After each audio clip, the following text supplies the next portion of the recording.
Picture देखकर अगर आपके मुंह में पानी आ गया है तो चलिए रेसिपी को बना लेते हैं और आपको खिला देते हैं। लेकिन खिला तो सकते नहीं, लेकिन बनाना बता तो सकते हैं।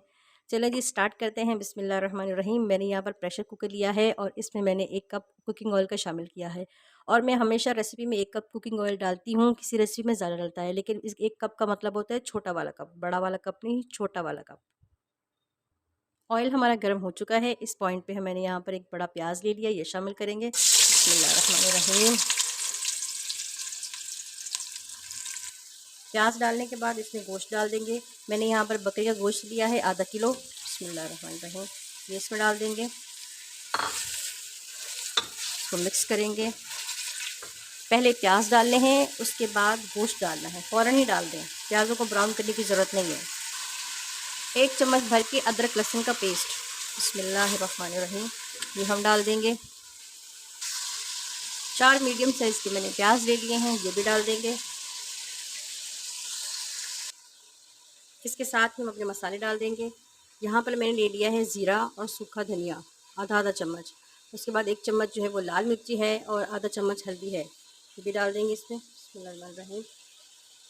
इसको करेंगे मिक्स, अच्छे तरीके से मिक्स करेंगे। मसाले डालकर हमने इसको अच्छे तरीके से मिक्स कर लेना है। यहाँ डाल रही हूँ मैं आधे से भी थोड़ा सा कम, आधा चम्मच से थोड़ा सा कम नमक, ये भी इसमें डाल देंगे। नमक तो आप अपने जायके के मुताबिक डाल सकते हैं। इसको भी मिक्स करेंगे अच्छे तरीके से। अब हम डाल देंगे 2 गिलास पानी। बिस्मिल्लाहिर्रहमानिर्रहीम। 1 गिलास हो गया, ये दूसरा गिलास, 2 गिलास हो गया पानी। सारे मसाले, सारी सब्ज़ी एक दफ़ा डाल दी हमने गोश्त में और साथ में 2 गिलास पानी डाल दिया है। अब हम क्या करेंगे, प्रेशर कुकर का ढक्कन बंद करेंगे और इसको गलने के लिए छोड़ देंगे। ढक्कन इसका कर देंगे बंद और 2 सीटी लगवाएंगे इससे। 2 सीटी में हमारा गोश्त जो है वो इंशाल्लाह गल जाएगा। चलिए जी, अब इसके ऊपर सीटी रख देते हैं और मिलते हैं गोश्त को गलाने के बाद। बिस्मिल्लाहिर्रहमानिर्रहीम। 2 सीटी तकरीबन आ चुकी है। ढक्कन उठाएंगे इसका। ये देखें पानी जो इसका खुश्क हो चुका है और थोड़ा सा शोरबा जो है वो इसमें बाकी है। अच्छे से हम इसको मिक्स करेंगे, साइडों से उतार लेंगे। बिस्मिल्लाहिर्रहमानिर्रहीम। अब क्या करेंगे, हम अपनी अरबी शामिल करेंगे। मैंने यहाँ पर आधा किलो गोश्त लिया था और आधा किलो ही मैंने अरबी ले ली है। इसको डाल देंगे इसमें। बिस्मिल्लाहिर्रहमानिर्रहीम।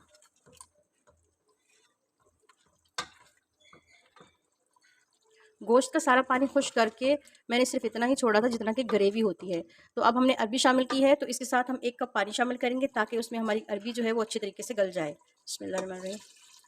1 कप अपने पानी शामिल करना है। उसके बाद इसका ढक्कन बंद कर देंगे और 5 मिनट तक इसको कुक कर लेंगे। 5 मिनट में जो हमारी अरबी है वो खुश्क हो जाएगी और जो हमने एक्स्ट्रा पानी डाला है 1 कप, ये भी खुश्क हो जाएगा। ये देखिए पानी इसका खुश्क हो चुका है। इस पॉइंट पे हम गरम मसाला डाल देंगे लास्ट में खुशबू के लिए। ये देखिए पानी बिल्कुल इसका खुश्क हो चुका है, जितनी हमें ग्रेवी चाहिए थी उतनी हो चुकी है। तो अब इसका गैस बंद कर देते हैं और फाइनल लुक दिखाती हूँ आपको मैं।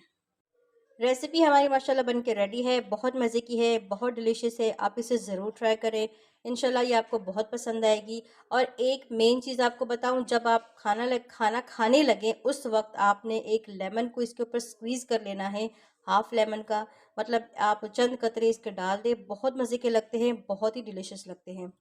आप इस रेसिपी को ज़रूर ट्राई करके देखिएगा और अपना फ़ीडबैक मुझे लाज़मी दीजिएगा। अगर आपको मेरी रेसिपी पसंद आए तो फ्रेंड्स एंड फैमिली के साथ शेयर करें, वीडियो को लाइक करें और कमेंट में अपनी राय का इजहार ज़रूर करें कि आपको ये रेसिपी कैसी लगती है या कैसी लगी। बनाकर अपना फ़ीडबैक ज़रूर दीजिएगा। अल्लाह हाफ़िज़।